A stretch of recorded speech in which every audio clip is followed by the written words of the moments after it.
Okay. And the camera is at a weird angle, so it's this one right here. Okay. It's not Okay. not directly out there. It's always kind of a conundrum. Yeah, yeah.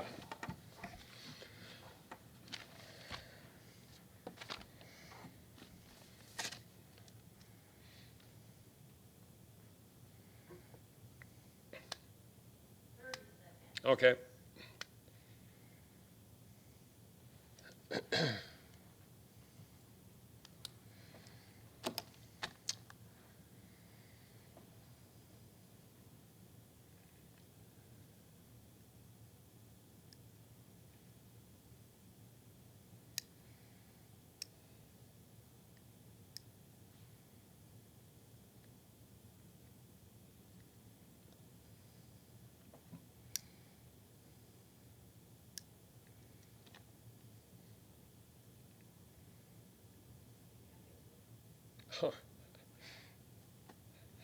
Good afternoon, everyone, and welcome to the January 2023 Mayor's Update. Excuse me, this is the Wednesday edition. Usually we try to have these on the last Thursday of the month, but the council chambers was already booked with I think it's a planning and inspectors meeting in here tomorrow. So I got kicked out Thursday, and we're here on a Wednesday. There will be a little alteration as well in the February mayor's update, since February is a short month, and there would only be about 3 weeks between this update and the next one. We're going to have actually 2 updates in March. One will be on the first Thursday in March, March 2nd, and then the next one, the March update, will actually be on Thursday, March 30th. So mark your calendars with that. My guest this month is our new Park and Rec Director, Bob Fullhart.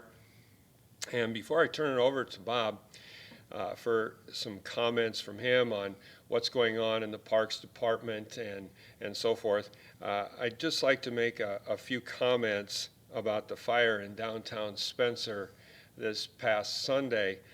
Number one, we are so grateful and proud of the Spencer Fire Department and the professionalism that they displayed in fighting a fire in sub-freezing conditions, and really a major fire as well. I was down there and I observed nothing but true grit and determination and professionalism on behalf of our Spencer firefighters. They should be complimented for the work that they did. And when I was down there and in the warming building that was secured, and thanks go out to Nancy Nave and I think Aaron Tekken, who's the owner of the building, for providing that. It's on 3rd and Grand. They're doing some remodeling in that building, and they graciously supplied that building so that the EMTs could be housed there, volunteers could be there, people who brought in food and water. It was a good place for them to come in, warm up. The firefighters were able to change out gear and so forth. So thanks to them as well. Thanks to all of the local businesses who supplied food for the firefighters and volunteers. Just an incredible show of community support. And on behalf of the city, we are very, very grateful for everything that our local businesses provided, as well as the fire department. But I must say that our firefighters could not have done this alone, and I think they would be the first to say, too, that they are very grateful for the support that was given to them by a lot of other entities. And I just want to make sure that I hit almost all of these, and I probably will leave somebody out. But first of all, I want to thank the Spencer Police Department for their efforts, the Spencer Public Works Department, the Clay County Sheriff's Department for their service as well. We also had tremendous support from local communities. Everly firefighters came over. Spirit Lake firefighters came down with their extension ladder truck, which was very beneficial to be able to pour water on 2 sites of that particular fire. So the area businesses that really I think need to be singled out are Wheezy's. Wheezy provided a lot of food and coffee, hot chocolate for the firefighters. Medlars, the butchery, and Hy-Vee. All of those provided a lot of support, and if I did leave someone out, I apologize for that at this point. Also want to thank the Red Cross and Eric Tigas for getting the Red Cross involved. Eric Tigas is Clay County Emergency provider, FEMA, and he got the Red Cross, and Jen Meyer, and she was there to help not only the firefighters, but also the folks who were displaced from their apartments above Grant. And we got Jen in touch with Rebecca Gokin from Clay County Relief and her housing team. And in talking to Rebecca today, they have contacted all of the tenants and have given them support. Red Cross and the Clay County housing team, those people have gone above and beyond to assist those who are really in need of assistance as a result of the fire. One thing that I also think that we need to be very grateful for is the fact that there was no loss of life in this fire. There were a couple people who were taken to the Spencer Hospital for smoke inhalation, and my reports are that they were in for observation and released at this time. So anyway, it's still ongoing. The State Fire Marshal has been involved, has been on the scene, and we'll know more about it after they issue their report. So anyway, at this point, I just want to thank everyone who was involved on behalf of the City of Spencer. We are truly grateful for the support that you've shown us. So with that, I am now going to turn the program over to Bob Fullhart. Bob Fullhart started with the city as our new Parks Director in October, I believe. Correct. And Bob is not new to Spencer, but he's just new to the position and off to a great start. So he's going to be giving us a report on what's going on in the Parks Department within the city. There's a lot of exciting things and some things that just people need to know about. So turn it over to Bob. Yeah, you bet. So with coming up this Friday, I guess is the first thing I want to touch base on. Brad Smith has kind of started a little fundraiser going on down at our ice skating rink down at East Leach Park. So freezing for a reason. They're gonna have some stuff going on down there. They're gonna have music going on. They're gonna have hot chocolate down there. It'll start at 5 o'clock on Friday. They're just asking for people to come down, make some donations, come down and enjoy the ice skating rink. We will have our ice skates out there and available. So we have close to 65 pairs of ice skates that we will have available for people to use down at this event. And so it's just going to be a great opportunity for the community to get together, help raise a little bit of money, and help support those people that had some damage to their buildings and have been displaced from their homes with the fire that we had down here on Sunday. And I think, excuse me, Bob, for interrupting, but I think too, if people can't come down, there is a place that they can donate. Correct. Yeah. So jump on Facebook. We will get on Facebook this afternoon and link to Brad's setup that he has there. But jump on Facebook. You can jump right on there, and it'll take you to a link that you can donate right off of that too. Okay. Yeah. And with the ice skating rink, we are putting quite a bit more time into that to keep that up and going. The ice isn't quite as good as what it was when we had our Blazing Pine, the S'mores and Blazing Pine event, but it's in decent shape. So we're going to try to keep that going. The ice skates will be available for people to use. There will be no charge for the ice skates as long as they get returned in good condition. We just finished up getting the contract and all that written up for that, so we will have that posted on Facebook as well.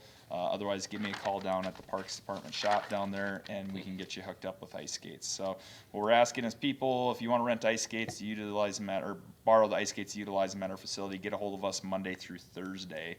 That way we have time to prep up for things and for the weekend, and we can get those out to people. A few other things that we have going on in the parks right now is we've been working with the Fairview tennis courts, and I think we're really close to getting some decisions made on that. We're looking at moving those tennis courts over to the middle school. So on the east side of the middle school, there's a practice field. On the north side of that practice field, it will give us a really nice location over there. When we update these tennis courts, it's going to be to what the standard is now of concrete work for tennis courts, which is post-tension concrete. This will give a much longer, more durable surface to give us many years of use. With that, we've always had a sharing agreement with the school, but we will continue that sharing agreement with the school. It'll allow for use as pickleball courts and as tennis courts, and it'll be set up so everybody gets a good opportunity to utilize them. Plus, it just increases a much more durable surface that will help ensure that we can utilize these for a long time. And if I can just jump in here with regard to the tennis courts, Bob did mention that this is a collaborative effort with the school and the city. And just because the tennis courts would be on city property doesn't mean that the public would not have access to it. The public would have absolute access. Yeah, and we'll make sure that we get the information out there, and timing wise, what works well, we'll have that posted. We'll keep people updated on our Facebook page, on our website, so that way everybody knows where things are going and when they can utilize these. So it's going to be a great opportunity. It gives our kids a much better playing surface, and then with the sport of pickleball taking off the way it is, it opens up the use of the tennis courts to everybody to be utilizing them more often. And if those courts were to go over there, the existing courts would no longer be in use. They would be torn out. And there's been some talk about a splash pad going in at that location, but that's not certainly finalized at this point. Yeah, there's a ways to go yet with deciding on what we're going to do with the splash pad and where that will be located at, and there's a lot of discussions to come up with that yet. Yep. We've also been working on ash tree removal throughout the community. The main focus right now has been over in the Pleasant Lane, Prospect Drive, West 7th and West 5th Street area, and West Lane over there. We're just wrapping up with West Lane right now. It'll continue down West 5th Street back to 11th Avenue West. And then we'll jump onto Prospect Drive and finish up that section.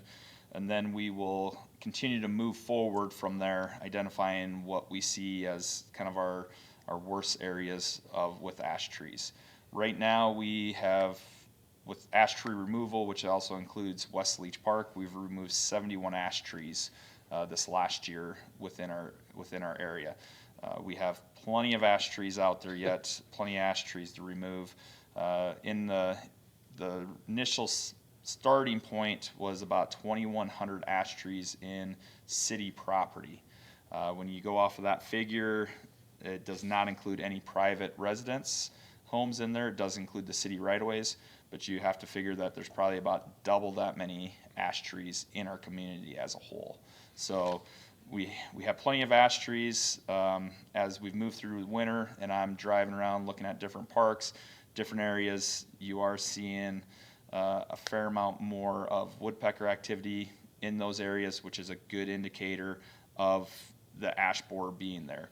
I did get out and strip some bark on some of the ash trees that are being removed, and you can see the galleries of the emerald ash borer. With that being said, that doesn't mean that all of our ash trees are going to die overnight. It is a slow process. It'll work through them, but we do need to stay on this and stay aggressive with it to keep this under control, or to minimize the amount of damage in the trees out there. So we'll continue with that and keep pushing forward. And one other thing with regard to the ash borer, and I think that Bob and his team have a pretty good plan in place with regard to removal in public areas, and that includes the right-of-way. But if people do want to treat an ash tree in the right-of-way, can you explain that process a little bit, Bob? Yeah, so if you want to treat a tree in the right-of-way, you can choose to do that. We ask that you let us know so we can keep track of which trees are being treated. It will be at the homeowner's expense to treat the tree, but it is perfectly fine to do. We will come out and evaluate that tree, take a look at it, one, to just make sure that it is worth your time and effort to treat. We have a lot of good contractors around the area, a lot of service providers that are injecting trees, and they are all good people. They will inform you to whether or not they feel that the tree needs to be treated or should be treated. We do have some ash trees in our area that it doesn't matter if we treat them or not; they're just too far gone to salvage. So, but yeah, we do ask that you inform us. We have a permit for you to fill out. Then you can go ahead and treat that tree, and then we won't remove that tree unless it absolutely has to be. Okay, yeah, thanks. Yeah. And then last thing real quick is just our bike trails out there. We've been working hard to keep them open as much as possible. We do have a few areas on the bike trails because of the amount of snow and the drifting. We run south by Walmart, running down that direction. That trail has just been one that we just haven't been able to keep open this year with the amount of snow that we've had. The Fairgrounds bike trail, I think we're close to being able to get opened. We'll see how it goes with this next snowfall. But then as you head north from Casey's is another section that is just continuing to drift in on us, so it's been very hard to keep that portion open. So just kind of be aware of those spots, and then we're continuing to move forward in the spring with a lot of our bike trail repair, and we'll keep getting those areas fixed back up that we need to keep the trails going as much as possible. Well, I want to thank Bob for coming in today and just talking about a few topics that are kind of on the front burner at this point, I think, with regard to the city. And I would encourage people to watch the first meetings of the council, first monthly meetings of the council in the first week. And that's when the department heads give their reports, and Bob will be reporting on what's coming up with regard to the park department and summer activities, spring activities, as well as we move forward. So thanks again, Bob. You bet. Thank you. Appreciate your efforts. Okay. Have a fairly short list of things today that I'd like to mention on the mayor's update. And Bob just talked a little bit about the snow removal on the trails, and I'd like to just talk a little bit about snow removal in general with regard to the street department. This has been a brutal winter. I think everybody would agree that it's been one of those, what us old-timers would say would be an old-fashioned winter, old-fashioned Iowa winter. But I just want to let the public know that our city crews have been working extremely hard and doing the best job that they can possibly do in some pretty extreme conditions. And I think what kind of set us back just a little bit, we were doing a great job keeping up with everything, and I think they still are for the most part. But when we got that freezing rain on top of a snowpack, and then we got 6 or 7 inches more snow, that made it very, very difficult. And the city has been constantly trying to get the snow removed from the streets, get the snow removed from parking lots and so forth. So I just ask the public to be patient and it looks like we have more snow coming this weekend. I'm not sure how much we're going to get, but it sounds like it could be measurable. Also, just as a reminder, make sure that you get your vehicles off the streets. It makes the plowing so much easier, and it will save you from a citation as well. I think we had, according to Chief Warburton, 16 citations last snowfall. So, yeah, that just a word to the wise. Secondly, I think everyone knows that last fall the city came into an agreement with the hospital with regard to closing 11th Street. Construction has started on the hospital's multi-million-dollar project for a new emergency room facility, plus some other facilities at the hospital. But what's going to affect the public is the closure of 11th Street. And as construction began, at one point we thought that 11th Street might be closed last fall. We're looking probably at an April 1st date at this time. So just, I'm trying to get that out to the public as soon as I can. I think there'll be more communication coming from the city and the hospital with regard to that street closure, so everybody shouldn't be taken by surprise by it. And those of you who use 11th Street on a regular basis might want to start looking at alternative routes at this time.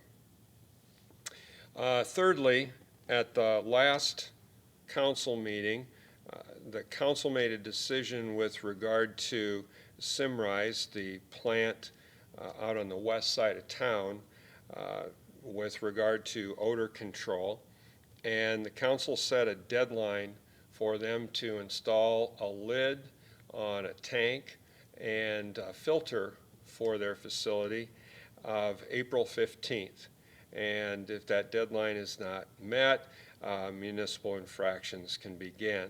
So we have been communicating with Simrise, trying to get this odor under control, and the council did take the step, as I said, at the last meeting to set the April 15th deadline for the installation of that lid and filter. Fourthly, many of you have probably noticed that we had a project last fall with regard to the installation of retention ponds at the North Mall. There are two of them up there, and Councilman Hanson, I believe, made that comment at one of the council meetings that we needed to make those more visible, and so that the public doesn't drive into a retention pond. And those retention ponds serve a very, very good purpose, obviously, to slow down water that goes into our stormwater sewers, and before it gets into the total system. Well, they have a good purpose, but we need to make them more visible, and this city is aware of that, and that issue will be addressed, and we're just trying to figure out what will be the best way to address that particular issue.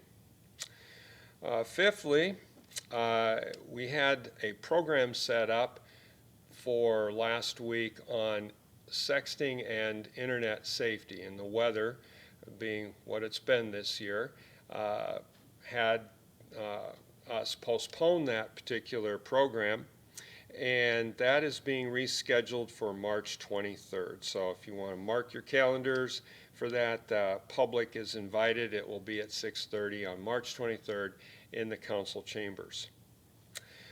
On March 9th, the city staff, city department head,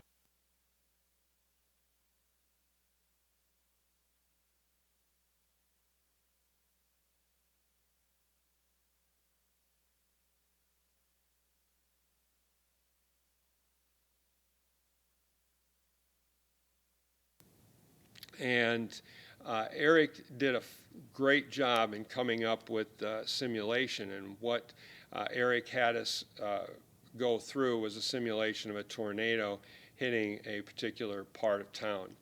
And I believe that the simulation in March is going to be with regard to flood control and what happens if we have springtime flooding, or it could be flooding in the fall as well. It doesn't really matter, but with regard to flood control.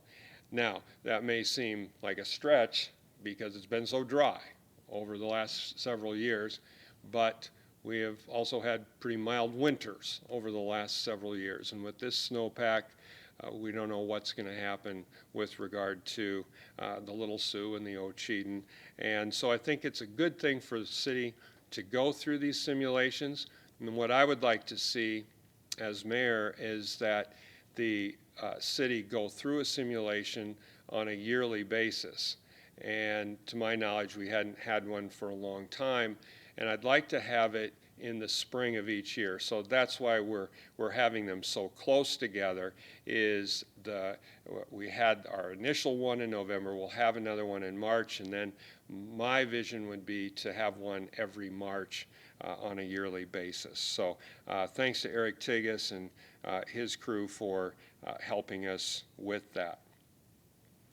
And then I'd also like to comment a little bit about another collaborative effort that is coming down the pike, and that is the 18th Street Bridge over the Little Sioux.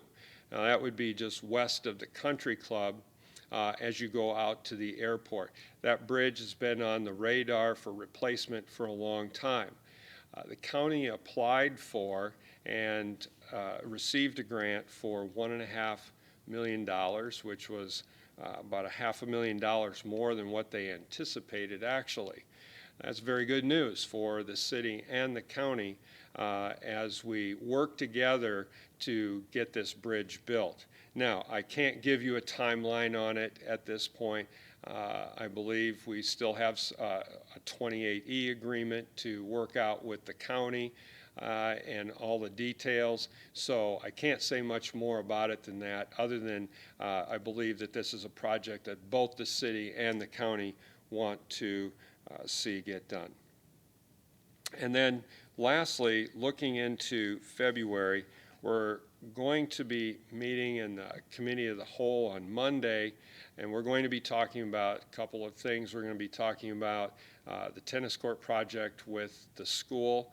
I think that's on the agenda, and also the North Y infrastructure project. The city last fall purchased 44 acres along the North Y, and one of the things that we have to do as a city is we have to install infrastructure on that to make sure that it develops up there.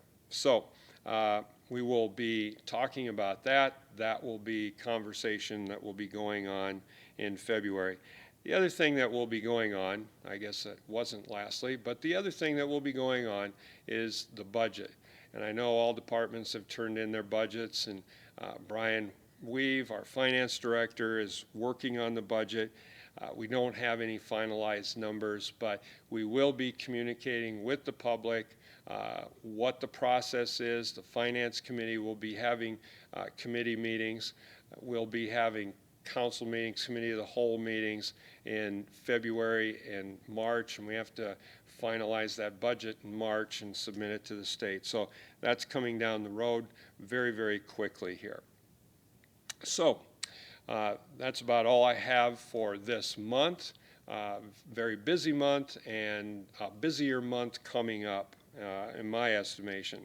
But with that, I will sign off by saying take care and do good. Thank you.